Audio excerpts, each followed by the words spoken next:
Assalamualaikum warahmatullahi wabarakatuh. Jumpa kembali pada mata kuliah perencanaan sosial. Mari kita awali sesi ini dengan bersama membaca basmalah. Bismillahirrahmanirrahim. Kesempatan kali ini kita akan melanjutkan pembahasan tentang jenis-jenis perencanaan sosial. Ya. Ini yang terakhir, yaitu pelayanan sosial. Apa itu pelayanan sosial? Singkatnya, pelayanan sosial adalah upaya untuk mengubah ya, apa yang disebut sebagai social dysfunctioning, ketidakberfungsian sosial menjadi keberfungsian sosial. Nah, jadi ternyata ada kondisi kehidupan di mana karena satu dan lain hal seseorang tidak bisa memainkan peran secara utuh di masyarakat. Bisa karena bawaan, bisa karena situasi, bisa karena faktor yang lain. Mari kita lihat apa yang disebut dengan social dysfunctioning itu. Ya, jadi social dysfunctioning adalah kondisi di mana seseorang tidak bisa menjalankan fungsi sosialnya di masyarakat secara optimum, ya, secara seharusnya. Salah satu sebabnya adalah karena kondisi kecacatan atau kondisi kelainan. Ya, sekarang kita familiar dengan istilah disable dan difabel. Sebenarnya disable dan difabel itu dua hal yang berbeda, tetapi sekarang kecenderungannya orang menggunakan difabel. Jadi dari kata disable, dari kata able, ya, able itu mampu, disable itu tidak mampu. Orang yang kakinya sakit tidak mampu berjalan, orang yang telinganya sakit tidak mampu mendengar, orang yang matanya sakit tidak mampu melihat, ya. Dan juga kondisi yang sifatnya kognitif, ya, karena kondisi bawaan lahir, ya, menyebabkan orang punya ketidakmampuan untuk menjalankan fungsi sosialnya. Tetapi istilah tersebut kemudian kalau istilah cacat memang sudah sejak lama ditinggalkan, karena istilah cacat itu punya pengertian manusia yang tidak lengkap, manusia yang tidak layak menjadi manusia. Seperti barang produk, ya. Produk barang yang cacat itu biasanya diafkir, tidak disertakan di dalam penjualan. Oleh karena itu istilah penyandang cacat itu sudah ditinggalkan sejak lama karena konotasi yang negatif. Oleh karena itu kemudian diganti dengan disable pada awalnya, orang yang terhambat kemampuannya. Dia punya kemampuan tetapi ada hambatan. Lalu istilah itu kemudian diubah dengan difabel. Difabel itu singkatan dari differently able, atau mampu tapi dengan cara yang berbeda. Atau bisa juga diartikan sebagai different ability, punya kemampuan yang berbeda. Jadi orang yang kakinya sakit dia bisa berjalan tapi tidak menggunakan kaki biasa, tapi menggunakan bantuan kursi roda atau menggunakan bantuan ini ya, menggunakan bantuan kursi roda atau yang lain. Orang yang tidak punya kemampuan, orang yang punya masalah dengan penglihatan, dia menggunakan alat bantu, entah berupa tongkat atau sensor yang lain. Orang yang punya kelainan bawaan kognitif, ya, tidak mampu berkonsentrasi, ADHD, autis dan lain sebagainya, itu juga mereka punya kemampuan tetapi dengan cara yang berbeda. Mungkin cara belajarnya memerlukan metode yang berbeda, memerlukan waktu yang berbeda, memerlukan proses yang berbeda. Demikian juga dengan mereka yang punya yang kita sebut sebagai tunarungu itu, ya. Bukan tidak punya pendengar, bukan tidak mampu mendengar, dia mendengar dengan cara yang lain, ya. Kemampuan menyerap informasi tidak dengan suara, ya, tetapi dengan sistem simbol. Nah, oleh karena itu istilah yang sekarang muncul adalah difabel, differently able. Jadi, sehingga apapun kondisi seseorang, ya, itu kemudian dianggap sebagai tetap manusia yang utuh, tetapi dengan kemampuan yang berbeda dan memerlukan treatment yang berbeda. Tetapi dalam kondisi awal, ya, kondisi disabilitas, difabilitas itu memang menghambat orang untuk bisa berfungsi secara normal dalam kehidupan sosial. Ya, ini adalah kondisi yang memerlukan pelayanan sosial. Kemudian yang kedua, ada ketidakberdayaan. Kalau ini ketidakmampuan, ya, cacat atau bawaan, ya, ketidakberdayaan. Orang yang tidak mampu berfungsi secara sosial karena kondisi, situasi, ya, karena miskin, tidak punya rumah, tidak punya sandang yang memadai, tidak punya sandang pangan papan, sehingga hidupnya habis untuk mencari makan, ya, hidup di gerobak, ya. Jadi kalau misalnya ada manusia gerobak mau diundang rapat RT, gimana caranya mencari alamatnya? Kan susah. Sehingga berfungsi secara sosial itu tidak bisa optimum. Gelandangan, ya, orang yang sakit-sakitan, atau anak yang tidak terurus, ya, orang tua yang tidak terurus, itu tidak bisa memainkan fungsi sosial atau tidak bisa terlibat dalam kehidupan sosial karena kondisi ketidakberdayaan.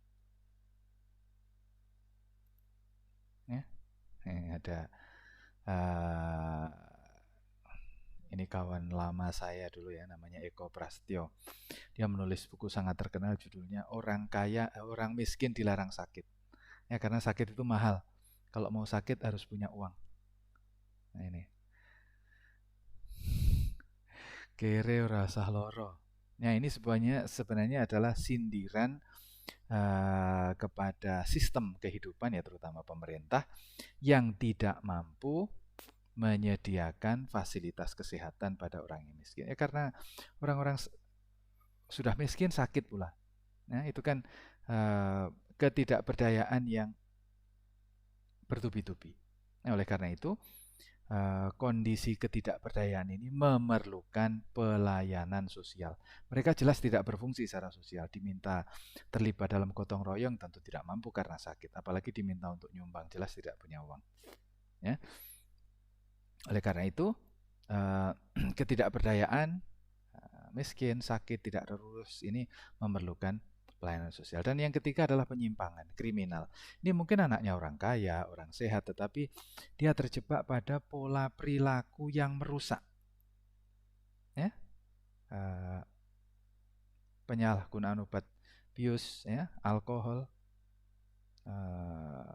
judi, ya, lalu pergaulan bebas. Itu satu paket, ya. Judi, mencuri. Nah, kalau orang berjudi kan selalu ada kalah ada menang. Ketika kalah, kalau dia masih nafsunya tetap berjudinya tinggi, maka dia akan melakukan kriminalitas untuk mendapatkan uang. Demikian juga mabuk-mabukan. Orang mabuk-mabukan itu ketika sudah mabuk, ya, mabuk alkohol maupun mabuk obat, dia tidak punya kontrol nurani, sehingga akan mudah sekali terjebak untuk melakukan tindakan-tindakan yang bertentangan dengan nilai-nilai moral dan nilai-nilai sosial. Nah, mereka ini juga memerlukan bantuan berupa pelayanan sosial. Lingkungan, masyarakat, dan terutama negara punya kewajiban untuk menyediakan pelayanan sosial bagi mereka-mereka ini, ya. Jadi yang disebut sebagai pelayanan sosial adalah upaya untuk menjadikan ketidakberfungsian sosial atau social dysfunctioning menjadi keberfungsian sosial. Orang yang disabel, ya, difabel, orang yang memang punya kelainan bawaan, bagaimana mereka tetap bisa berfungsi sebagai warga negara, sebagai anggota masyarakat, itu perlu didampingi. Demikian juga dengan ketidakberdayaan dan penyimpangan. Nah, bagaimana caranya? Nah, singkatnya, yang pertama adalah pelayanan sosial terhadap kelompok difabel. Ada dua yang banyak dilakukan. Yang pertama adalah asistensi dan yang kedua regulasi. Asistensi itu artinya mendampingi, ya. Kita tentu familiar ya, karena UIN memang layanan difabelnya cukup prima ya, cukup bagus. Teman-teman mahasiswa banyak yang menjadi relawan ya, membantu teman-teman difabel untuk kuliah dan melaksanakan kegiatan belajar mengajar yang lain. Ada asistensi, didampingi. Yang tunanetra didampingi ketika harus kaitannya dengan materi yang bersifat visual. Demikian juga yang tunarungu dibantu dengan menggunakan bahasa isyarat. Ya. Dan yang kedua regulasi. Regulasi ini untuk mempermudah yang memungkinkan yang memungkinkan masyarakat atau anggota masyarakat yang mempunyai keterbatasan untuk bisa ikut terlibat di dalam kegiatan-kegiatan sosial kemasyarakatan. Contoh, ya, ada namanya pemilu akses. Ya. Pemilu akses ini adalah sebuah program untuk memberikan kesempatan kepada warga negara yang notabene punya hak pilih untuk bisa hadir ke TPS, tempat pemilihan suara, dan mencoblos. Caranya apa? Ya harus ada akses untuk tunanetra, harus ada akses untuk yang tidak bisa berjalan, harus ada akses untuk mereka-mereka yang tidak punya kemampuan. Ya. Jadi kebetulan saya membimbing tesis S2 yang mengkaji tentang bagaimana pemilu akses ya, program pemilu kepada yang memberikan kesempatan kepada warga negara yang mengalami disabilitas. Jadi harus ada remnya. Rem itu bukan rem ya, bukan untuk menghentikan, tetapi jalan landai, bukan tangga ya. Kalau naik ke tempat pemungutan suara itu bukan hanya tangga, karena kalau tangga nggak bisa dilewati wheelchair ini, kursi roda, tetapi harus ada jalan landainya supaya kursi roda bisa naik. Atau mereka yang tunanetra itu dipermudah untuk bisa mengikuti itu. Ya, jadi ada regulasi, ada aturan. Termasuk di UIN ya, semua akses masuk ke fakultas itu menyertakan rem. Nah, sayangnya kita belum punya lift ya, sehingga kalau ada teman yang tidak yang menggunakan kursi roda terpaksa harus diusung supaya bisa naik ke lantai berikutnya. Nah, tentu pihak fakultas juga harus punya kebijakan untuk memprioritaskan lantai 1 ya, lantai dasar. Lantai dasar itu kalau di Eropa disebut sebagai lantai dasar, kalau di Amerika disebut sebagai lantai 1. Itu untuk para penyandang disabilitas. Ya, jadi harus ada regulasi yang sifatnya proaktif. Sama seperti kalau dulu syarat menjadi pegawai negeri itu harus normal, dalam artian tidak punya cacat. Tetapi sekarang masyarakat atau warga negara yang punya keterbatasan harus pakai kursi roda, itu boleh mendaftar sebagai pegawai negeri untuk format-format posisi yang memang tidak membutuhkan lari-lari, tidak membutuhkan jalan-jalan. Karena yang dibutuhkan adalah kecermatan, intelektualitas, gitu ya. Itu yang akan menentukan. Jadi terkait dengan disabilitas ya, perencanaan sosial itu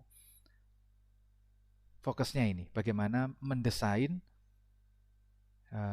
keberadaan kelompok-kelompok yang bisa melakukan asistensi ya, kepada warga negara difabel. Kemudian adanya regulasi atau aturan yang mempermudah, yang tidak mendiskriminasi.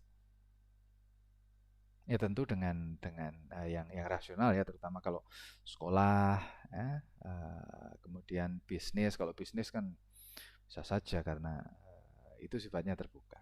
Ya, terutama pendidikan, karena pendidikan itu fase sosialisasi ketika seseorang membentuk kepribadian dan membangun pergaulan.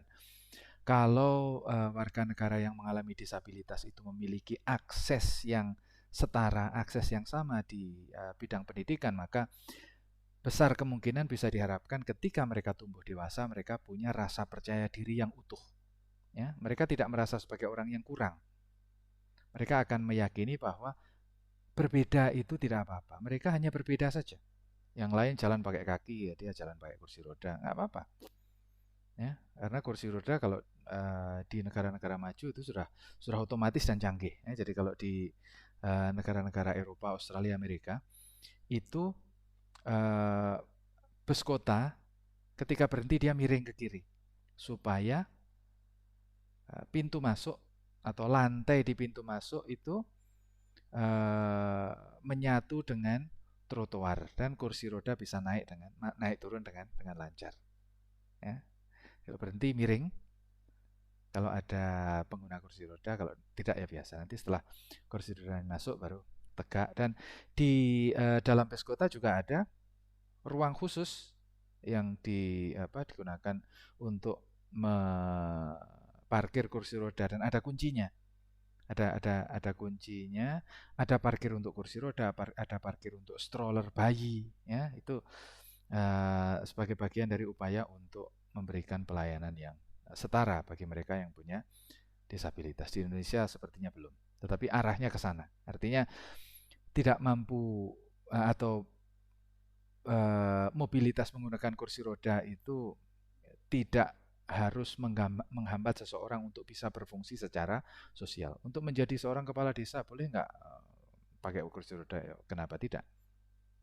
Ya, karena kursi roda bisa memfasilitasi seseorang karena yang dibutuhkan untuk menjadi kepala desa kan bukan kaki, ya, tetapi kepemimpinan. Dan kita lihat dalam uh, sepanjang sejarah banyak orang-orang yang dengan keterbatasan fisik ya bisa menjadi seorang pemimpin yang hebat. Banyak juga orang yang secara fisik jasmani utuh tapi kemampuan mental spiritual leadershipnya biasa-biasa saja. Ya, jadi yang pertama pelayanan sosial terkait dengan disabilitas itu fokusnya pada asistensi dan regulasi. Kemudian yang kedua terkait dengan kemiskinan, apa yang umum menjadi upaya yang harus kita rencanakan ketika kita berbicara tentang keberadaan mereka yang tidak berdaya. Nah, ini biasanya subsidi, ya, memberikan bantuan langsung dan pendidikan untuk melatih mereka supaya nantinya bisa bapaknya miskin, anaknya disekolahkan secara gratis. Ya, ada bantuan-bantuan sekolah untuk orang miskin atau sekolah untuk orang sakit. Ya. Termasuk pemilu. Ya. Pemilu itu ada petugas yang mendatangi rumah sakit supaya pasien yang sedang sakit itu tidak kehilangan hak sebagai warga negara untuk menentukan pilihan. Jadi ada subsidi, subsidi itu bisa yang tidak punya rumah, ada perumahan, bantuan dari pemerintah atau flat ya di Jogja itu ada perumahan rakyat ya, apa namanya, apartemen yang diberikan kesempatan 1 tahun untuk mereka-mereka yang fresh graduate, usia produktif, fresh graduate yang baru lulus, belum dapat kerjaan, boleh tinggal di sana selama 1 tahun. Daftar nanti supaya dia bisa mencari pekerjaan atau mulai usaha tanpa harus terbebani untuk memikirkan tempat tinggal. Nah, sakit. Kemudian anak yatim yang tidak terurus atau orang tua yang tidak terurus. Ya, ada panti asuhan untuk anak-anak, ada panti asuhan untuk orang tua. Ya, itu bagian dari upaya untuk menjadikan mereka sebagai manusia yang utuh, tidak keleleran, ya, punya tempat sosialisasi ya. Kalau panti asuhan anak-anak tentu lebih konstruktif ya, karena mereka itu ini difungsikan sebagai tempat mereka untuk tumbuh secara dewasa. Ketika orang tidak punya orang tua, anak tidak punya orang tua itu tidak punya role model, tidak punya tempat untuk tumbuh. Maka dibuatkan rumah yatim piatu, panti asuhan di mana mereka bisa menjadi anak normal ya. Di sana ada orang tua atau guru yang pembina yang berfungsi sebagai orang tua, punya teman-teman, dilindungi, tidak dibully, kalau kebutuhannya tercukupi ya. Ini menjadikan mereka sebagai anak normal. Ya meskipun kalau di zaman saya kecil anak yatim itu malati, ya, bertuah. Ya, orang takut dengan anak yatim sama seperti orang takut dengan kucing. Bisa kualat ya, tetapi bukan itu intinya. Intinya adalah bagaimana menjadikan semua anggota masyarakat apapun kondisinya itu bisa berfungsi dengan normal. Nah, yatim itu ada dua pengertian sebenarnya, yaitu yatim biologis dan yatim sosiologis. Ada orang yang yatim biologis, tidak punya ayah, tidak punya ibu. Ya, tentu banyak kekurangan anak-anak yang seperti ini yang harus dibantu oleh pihak lain. Tetapi banyak juga anak-anak yang secara biologis itu punya orang tua, tetapi secara sosiologis dia tidak terurus karena orang tuanya miskin, sakit-sakitan, bodoh, atau entah kemana. Ya, sementara banyak juga anak-anak yang secara biologis tidak punya ayah, tidak punya ibu, atau tidak punya dua-duanya, tetapi pamannya mampu mengurus atau kakeknya, neneknya masih bisa mengurus. Itu secara biologis dia yatim, tetapi secara sosiologis tidak. Sementara yang tadi itu ada anak-anak yang secara biologis punya bapak ibu tetapi tidak mampu mengurus, sehingga dia secara sosiologis nasibnya adalah seorang anak yatim. Nah, kondisi semacam ini memerlukan pelayanan sosial ya, untuk menjadikan mereka sebagai manusia yang normal, anak-anak yang normal. Demikian juga dengan panti jompo ya. Kalau panti jompo itu kan orang tua yang anaknya nggak sempat mengurus atau tidak bisa mengurus atau tidak mau mengurus, nah maka ada sebuah tempat di mana orang tua, ya namanya orang tua kan tugas hidupnya sudah selesai. Ya. Ketika dia muda dia bekerja, ketika dia muda dia mengurus anaknya, ketika dia muda dia berpartisipasi di masyarakat. Tapi ketika tua ya itu sudah fitrah ya. Orang pada akhirnya akan melemah dan tidak mampu. Nah, ini yang perlu diperhatikan adalah bagaimana ketika ada orang yang tua tetapi keluarganya tidak mengurus, itu dicarikan tempat supaya dia bisa terurus. Yang terakhir ya, penyimpangan ya, rehabilitasi. Ketika terjadi penyimpangan dilakukan rehabilitasi. Nah, saya dulu tinggal di pondok dan banyak, terutama bulan Ramadan ya, sering diminta untuk ngajari ngaji. Mengajari ngaji itu di dua panti, ada dua panti yang berdampingan, ada panti asuhan, ada panti sosial. Yang satu panti asuhan tunanetra ya, panti sosial. Yang kedua panti sosial itu isinya adalah mantan-mantan pelacur ya, PSK namanya kan sekarang PSK ya, pekerja seks komersial, kalau dulu namanya pelacur. Mereka tertangkap, kemudian dibina mentalnya supaya bisa melihat hidup itu dengan jelas. Nah, pengalaman saya dengan teman-teman ketika mengajari ngaji di tempat panti sosial itu dengan mbak-mbak yang terciduk itu, ternyata banyak juga yang mereka yang pinter ngaji. Ya, alumni aliyah, alumni sanawiyah, bahkan ada yang di pesantren. Tetapi karena kehidupan, situasi kehidupan yang kita tidak tahu bagaimana, mereka terjebak pada tindakan yang semacam itu. Melihat dunia dengan cara yang tidak benar. Demikian juga kalau narkoba ya, narkoba itu jelas. Nah sekarang sebenarnya kecanduan itu semakin kompleks ya, termasuk kecanduan gadget, kecanduan ngegame.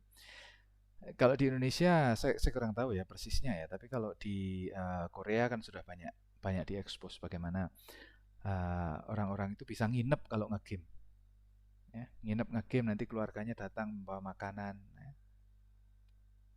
Karena hidup memang sudah nggak ada lagi yang bisa dikerjakan. Orang tidak punya cita-cita. Begitu ya. Jadi tipe yang keempat dari pelayanan sosial adalah dari perencanaan sosial adalah terkait dengan pelayanan sosial. Bagaimana kita merencanakan pelayanan sosial dalam rangka menjadikan ketidakberfungsian sosial ya, ada disabilitas, ada ketidakberdayaan, ada penyimpangan, itu diberikan pelayanan sosial ya supaya mereka kemudian bisa menjadi manusia normal di masyarakat. Ya begitu. Mudah-mudahan bisa difahami. Mari kita akhiri sesi ini dengan bersama melafalkan hamdalah. Alhamdulillahirabbil alamin. Assalamualaikum warahmatullahi wabarakatuh.